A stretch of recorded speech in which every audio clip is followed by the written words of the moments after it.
Gente, para o Yuri Pita, que conversou com uma série de integrantes, todo mundo... Por que reforma tributária é tão difícil, né, gente? Pode trazer o Yuri aqui, Edu, e o Leandro. Porque mexe com o interesse de muita gente, né?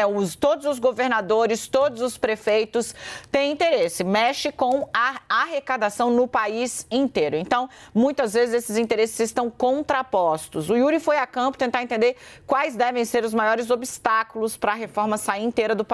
Yuri. Vamos lá, Dani. Um dos aspectos, vendo ali pela própria composição do grupo de trabalho da Câmara, são as grandes cidades, prefeitos de médias e grandes cidades, aliás, e o setor de serviços. Era já sabido que o setor de serviços teria, e ambos pelo mesmo motivo, que é o ISS, que é o imposto que as prefeituras cobram de serviços financeiros, de uma série de tudo quanto é prestador de serviço, que são o setor mais forte nas grandes cidades. Aqui em São Paulo, por exemplo, acho que o Leandro Rezende conversou outro dia com o deputado Marcos Pereira, do Republicanos, que aponta que São Paulo perderia 10 bilhões de reais. Um orçamento que, se não me falha a memória, está em torno de 60, 70 bilhões. Aqui até vou checar depois.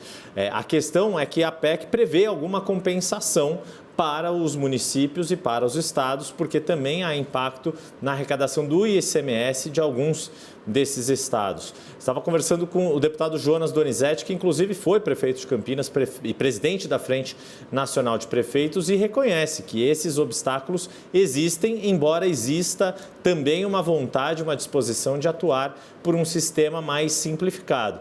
Por isso que, no fim das contas, uma palavra que a gente vai ouvir muito, além dessa do empurrão do governo para a reforma tributária andar no Congresso Nacional, uma palavra que já foi usada por Arthur Lira, presidente da Câmara, o próprio Jonas Donizete utilizou comigo ontem na conversa, é reforma tributária possível. Seja como for, se conseguir avançar com as PECs que estão unificando a 45 da Câmara com a 110 do Senado, já seria um grande avanço ali em termos disso, de que há décadas que se fala dessa tão prometida reforma que, por esse conflito de interesses, acaba não andando no Congresso Nacional, Dani. Leandro, quero te ouvir. Você conversou com gente muito próxima ou o próprio prefeito da maior capital do país. Conseguiu apurar que ele faz aí um apelo, está fazendo um apelo aos deputados.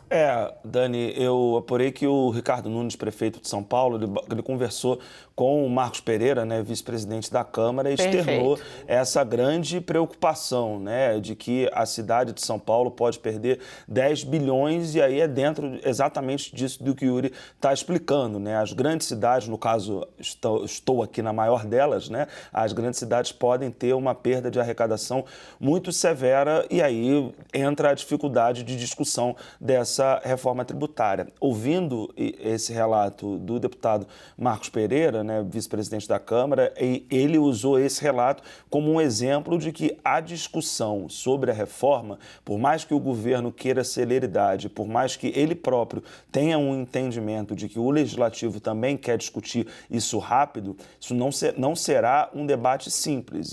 O que me disse o vice-presidente da Câmara foi o seguinte: como é que eu não vou levar em consideração o prefeito da minha cidade, da maior cidade do país, dizendo que vai ter um desfalque de 10 bilhões de reais na arrecadação? Eu não posso deixar de levar isso em consideração, e esses dados precisam ser contemplados e apresentados. Por mais que haja uma disposição, pelo que eu consegui entender, né, do Legislativo e do Executivo, de colocarem essa pauta como prioritária para esse primeiro semestre, o Marcos Pereira faz essa avaliação de que, olha, de repente não vai dar tempo de fazer as coisas no primeiro semestre, a coisa vai se prolongar, esse debate vai se prolongar dentro do Congresso Nacional por um tempo. E até o exemplo, né, de que a comissão para olhar para a reforma tributária foi agora escolhida e ela tem 90 dias, né, para poder trabalhar, o que demonstra que o governo não tem um texto de consenso sobre o assunto. Então a coisa vai ter que ser construída, essas comissões a gente sabe como é, o debate às vezes, né, pode demorar, então ele já faz esse seguro, né, de que, olha,